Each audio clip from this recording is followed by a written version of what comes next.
Speculation surrounding Sony's next compact cinema camera, widely referred to as the FX3 or FX3 II, has reached an impressive level of excitement. What began as vague hints buried in rumor threads has now evolved into a steady stream of reports from credible insiders, technical leaks, and regulatory listings that strongly imply Sony is preparing a major follow-up to the original FX3. Industry watchers expect an official announcement sometime toward the end of 2025, and the anticipation is growing because this camera is shaping up to be far more than a routine refresh. If early information is accurate, the FX3 could take everything creators loved about the FX3 and lift it to a substantially higher level, addressing long-standing complaints while redefining what a compact cinema camera can deliver.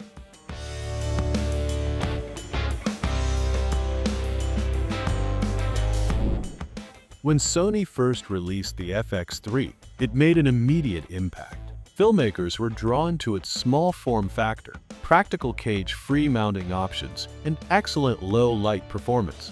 It offered the cinematic look of Sony's full-frame sensor technology without the weight or complexity of larger cinema systems, making it a natural choice for solo operators, travel filmmakers, run-and-gun shooters, and professional content creators who needed mobility without sacrificing image quality. But despite its popularity, the FX3 was not a flawless product. Many professionals felt that certain features, such as internal RAW recording, open gate capability, advanced monitoring tools, and more robust workflow enhancements, were noticeably missing. These shortcomings didn't prevent the camera from becoming a favorite, but they left a clear opportunity for a more capable and more complete successor. That successor, according to growing evidence, appears to be the FX3 II, and expectations for it are significantly higher than those for the original model. From a design standpoint, the FX3 II is expected to follow the original FX3's core philosophy while refining it in practical and meaningful ways. The FX3's most recognizable design trait was its cage-free mounting approach. Numerous -20 threads built directly into the body for attaching accessories. This eliminated the need for a separate cage and allowed users to mount top handles, monitors, microphones, and lights directly onto the camera. The upcoming model is rumored to expand this convenience with sturdier mounting points capable of supporting heavier and more professional accessories, offering greater confidence for filmmakers who regularly run compact rigs in intense environments. Durability and weather protection are also rumored to receive attention. While the original FX3 already had a fairly rugged build, the FX3 II may introduce enhanced weather sealing to withstand harsher conditions during documentary shoots, travel filmmaking, wildlife filming, and outdoor commercial work. Ergonomic changes are also expected, with subtle improvements to grip comfort, button layout, and tactile controls. These adjustments may seem small on paper, but for professionals who regularly shoot for hours at a time, ergonomic refinements can dramatically affect fatigue and overall workflow efficiency. Cooling is one of the areas many filmmakers hope Sony improves, and early leaks suggest they will. The FX3's internal fan allowed for virtually unlimited recording times but occasionally introduced distracting noise during dialogue-heavy scenes, interviews, and controlled studio environments. Sony has reportedly re-engineered the thermal system for the FX3 II, aiming for quieter operation and more efficient heat dissipation. Some insiders believe the new camera may even offer a semi-passive or ultra-low noise cooling mechanism, which would appeal greatly to filmmakers who record long sessions of clean audio without external recorders.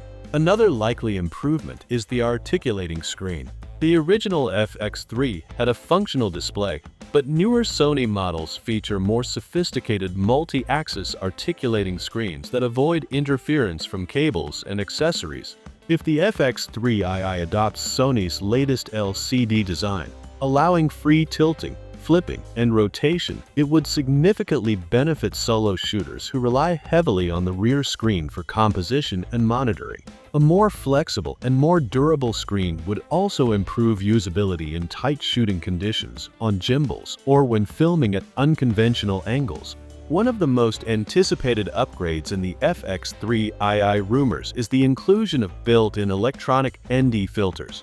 Traditionally reserved for larger, more expensive cinema systems, this feature would represent a major improvement for efficiency on set.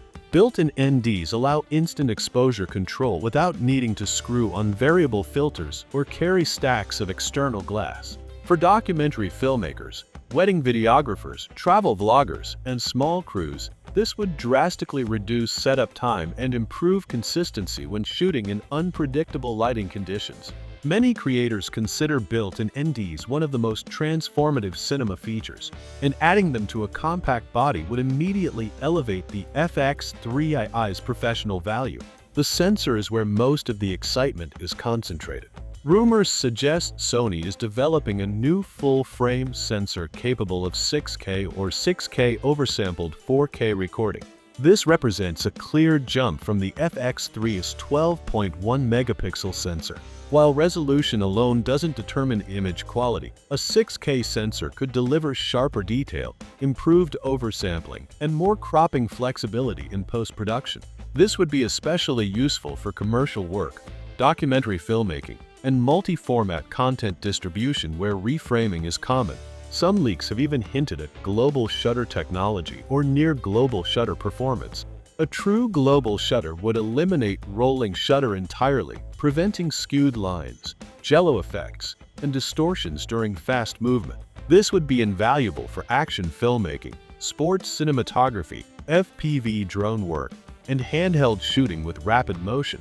Even a significantly faster readout, without a full global shutter, would still be a major upgrade, making the FX3 II more capable of handling dynamic scenes with minimal artifacts. While global shutters sometimes compromise dynamic range, Sony's track record of advanced sensor development makes the possibility more realistic than ever.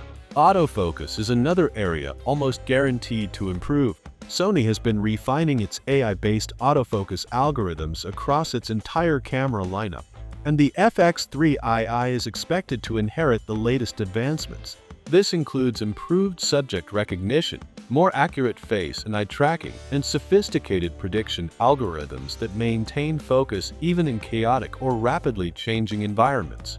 For one-person crews, on-the-move documentary filmmakers, and social media creators, these autofocus improvements could be game-changing, reducing the need for manual focus pulling and increasing the hit rate of critical shots. On the professional side, two potential upgrades stand out: internal RAW recording and open gate capture. These features have long been requested by FX3 users, and their inclusion would dramatically expand the camera's versatility. Internal RAW would eliminate the need for external recorders, reducing weight, clutter, and dependency on extra hardware. RAW footage provides maximum control over color and exposure, allowing filmmakers to push their grading further while retaining image integrity.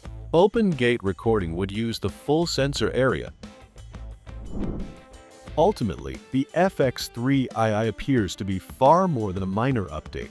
If even a portion of the rumors prove accurate, Sony will have produced a compact cinema camera that feels like a true evolution, one that elevates performance, solves past frustrations, and aligns with the changing needs of filmmakers and content creators. With its blend of portability, power, workflow improvements, and forward-thinking features, the FX3 II could set a new benchmark for the industry and influence the direction of cinema-focused compact cameras for years to come.